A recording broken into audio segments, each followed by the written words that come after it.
Greetings, friends. My name is Dr. James West. I'm a professor in Pennsylvania in the United States.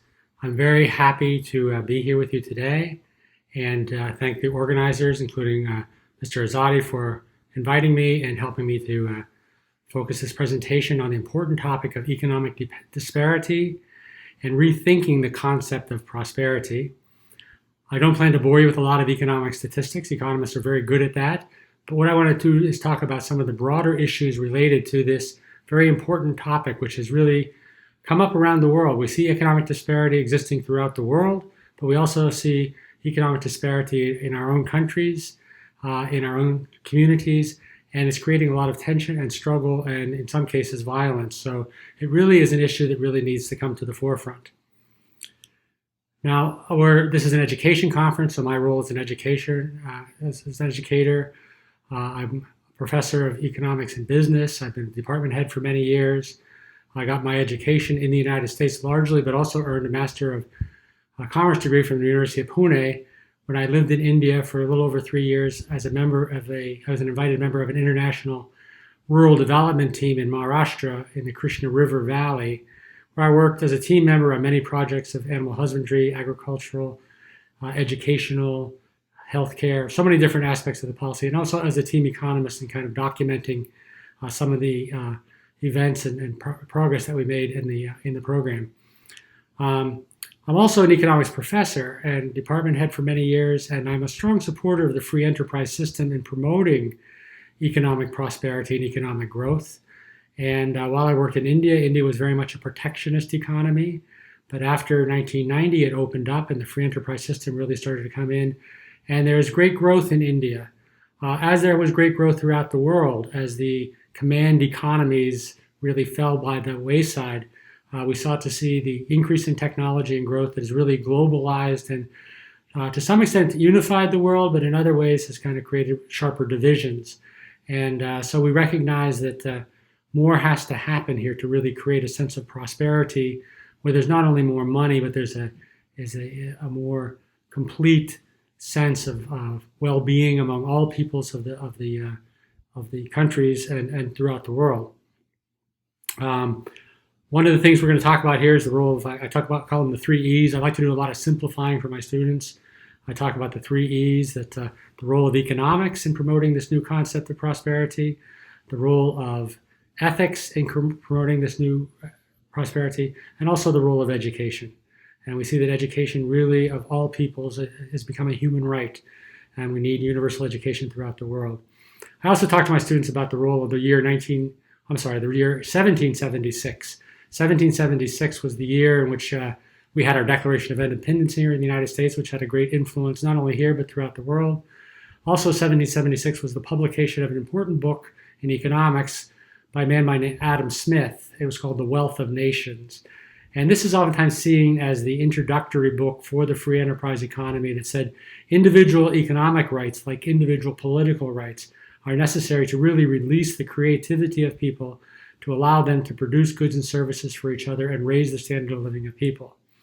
These two 1776 events, coupled with another one, the invention of the first commercial steam engine by a man by the name of James Watt, led to the Industrial Revolution. So the Industrial Revolution really took off at this point, and the march of science and technology has really transformed our world, not only through the technologies of industry, but later on through the technologies of digital technologies and so on, which have taken place that really have united the world and make conferences like this possible and travel to each other's countries. Although right now travel is a little difficult, but travel between countries is really so much remarkably easier and possible than was ever considered before. So we'll look at some of those events.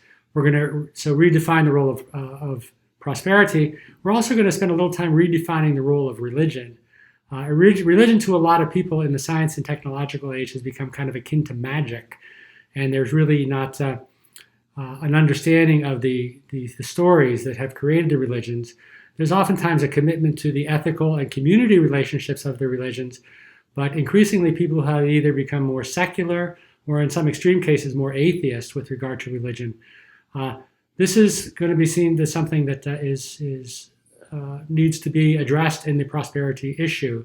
that the roles of values and ethics, which have largely come through religion, historically passed down from age to age and generation to generation, which have modified people's behavior to make them conscious of their eternal souls and their relationships with each other and the value of community, that these things really are a propeller to economic progress.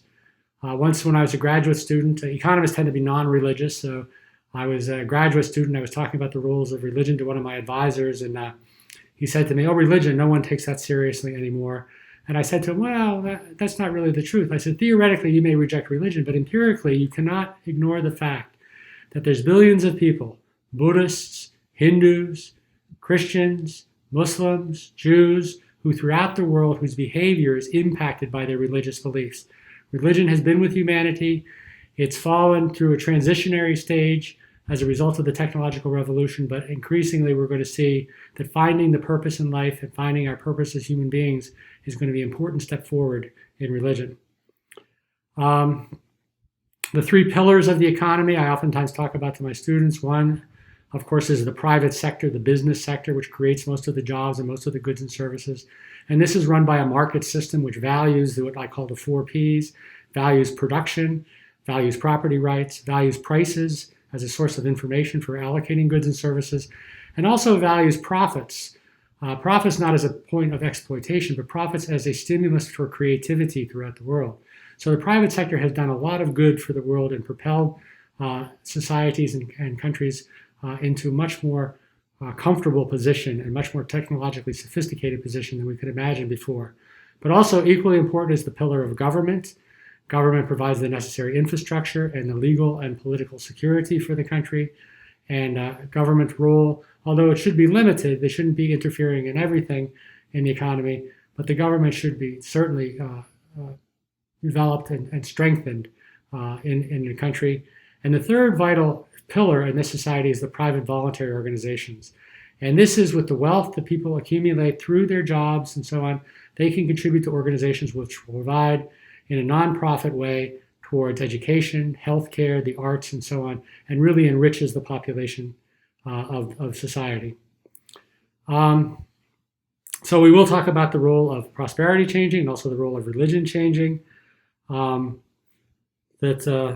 One of the concepts in religion that we're going to talk about a little bit is the commonality of religion. Many of their teachings have a golden rule, although there's a tend to be a competitive, when the religions of the world came together through the globalization process, in some cases that created a lot more dialogue between religions, but it also created some competitive rivalries between religions.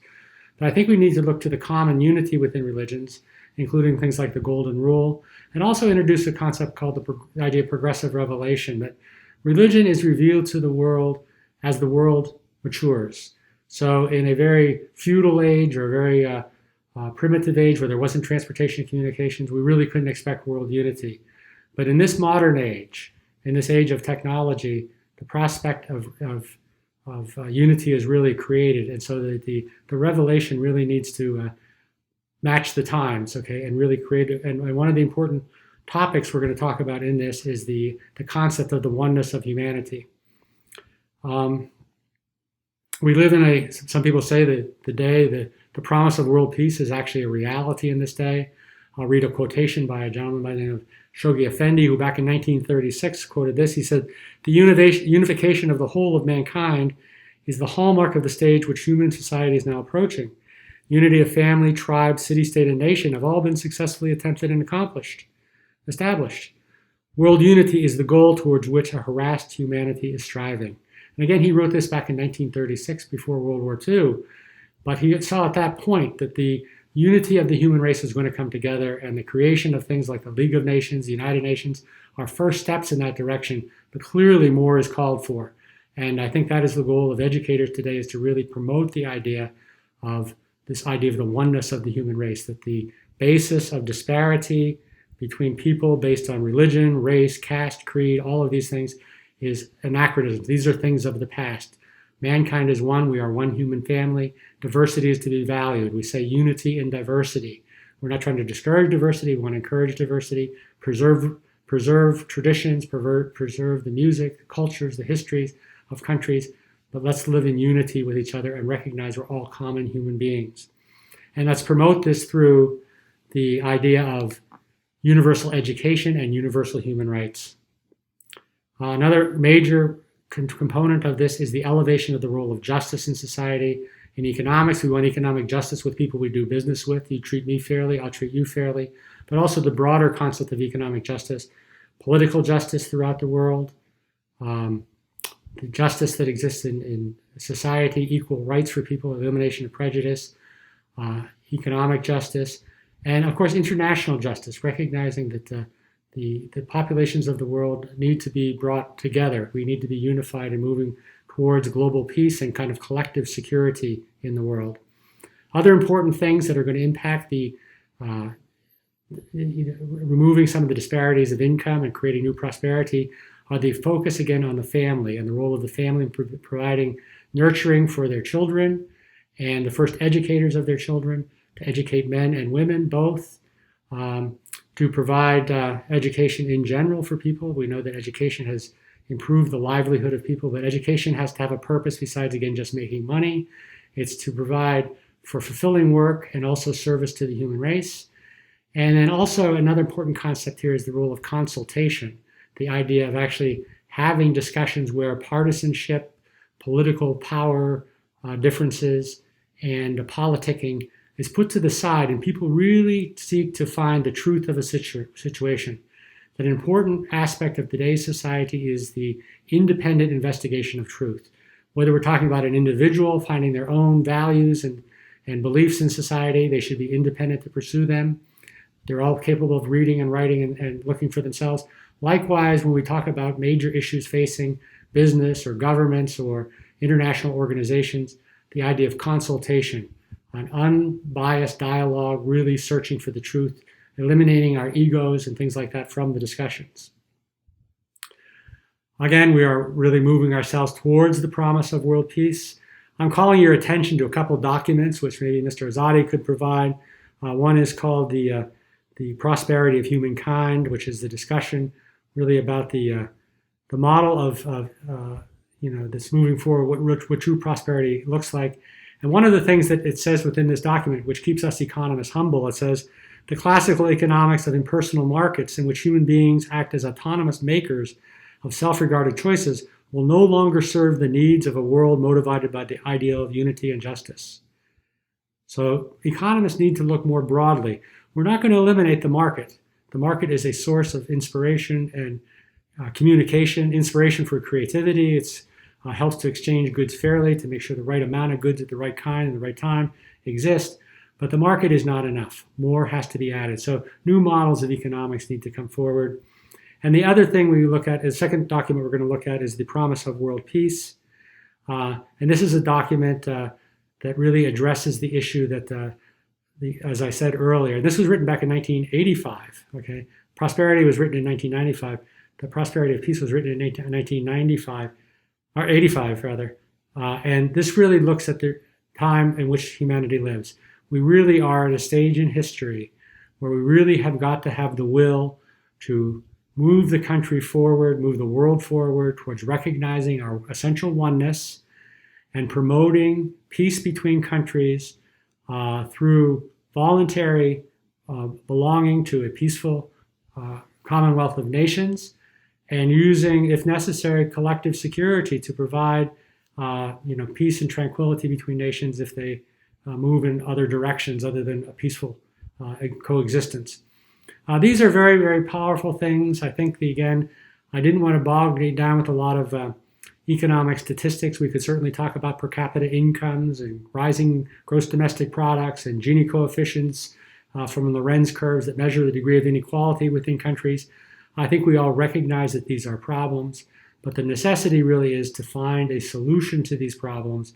And the solution to these problems is going to be in a place sometimes where we least expect it. It's going to be in the ethics and the values that moderate our behavior, both in the political, social, and economic sphere.